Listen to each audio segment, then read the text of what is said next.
She's the self-confessed Cougar Gran who appeared on This Morning in 2018 after dating over 200 toy boys. Older women, obviously, once you've got comfortable in your own skin with all this, I think we make them feel special because you're the older, more experienced woman and you've chosen them. And I think there is a degree of that. A lot of the times they just want to tick the older woman badge. Right. You know? And libido-wise, you're meant to be best matched at that stage, aren't you, older lady, younger man? Yeah, I'd say that's definitely true. Well, yeah. you know. It's not that I'm out there with 10 million, but, you know, if I'm seeing one, you know, there might be another one. What's your age group? About 25 to 35, but, you know, I wouldn't go much lower than 25. Well, Gaynor Evans now says that the government has forgotten about her during lockdown and that her lack of sexual activity is taking its toll on her mental health, and she joins us now. It's lovely to talk to you again. Morning, Gaynor. So, Gaynor, hiya. Nice to see you. Let's go back to your... because you're married twice, got 4 children, Yes. and the first younger guy that made an approach to you, how did it happen?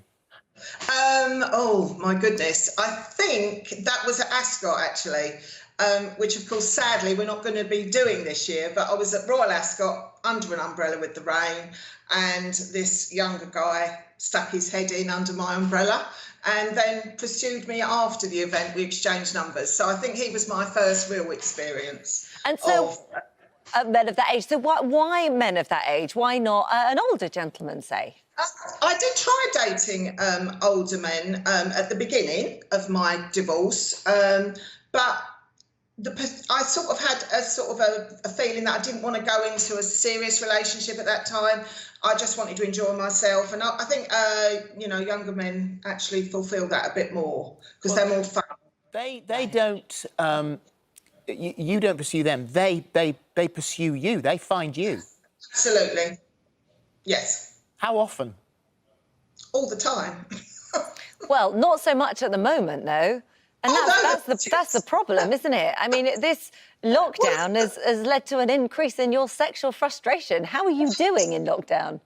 No, I mean, I've done okay. I mean, I've been a really well-behaved adult, and I'm sure the younger single people out there are not sticking to the rules like me. I'm sure they're all busy sneaking people in and out of their houses. I'm not doing that. I've stuck to it and stuck to it.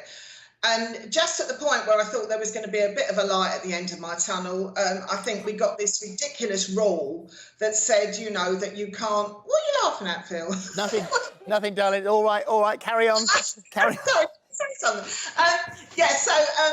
Yeah, I think, you know, this rule, I read this terrible... People kept tagging me in, you know, it's illegal to have sex with anyone that's not from your household. You can get a criminal record.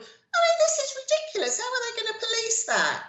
So what are you going to do then? Because, I mean, the act of sex itself is not illegal. It is illegal to gather and to stay over in another household. Anyone caught breaking the law could face a heavy fine. So, I mean, how much longer can you take this? Not much longer, Phil. I have to be honest. I'm at the point of no return. But I think I was tipped over the edge by that the series Normal People, which has been a big, you know, Netflix sort of, you know, internet thing, and that has, yes, that's the one. Hasn't helped me at all, because watching that was like, oh my God, I mean, why am I watching this? And even the politicians began to look really quite good looking. Which one? In the briefings? Yeah, they used to. Yeah, look there, you've got him. You've got Dishy Rishi and Dashing Dominic Dominic Raab, just to make that... Lockdown needs to come to an end very soon, I think. Have you tried, like, online dating? Because some people have said, you know, they're single, so they've sort of had dates online and they've sort of had that interaction online. Has that helped? Yeah, Holly, I've done a bit of virtual dating, but what is the point of it, really? I've already got people I could see, and I'm keeping everyone at arm's length because besides shielding someone, I'm doing the right thing. But, you know, for the married couples like yourself, and I don't know what Phil's up to, but anyway, you know, people are all doing all sorts of things. But the single person, and not just my age group, but younger age groups as well, they're struggling with this. I mean, if you're going to you've either got to break the rules or or miss the, the release and from the stress and anxiety. And let's be honest, this has been a terribly stressful time for everyone.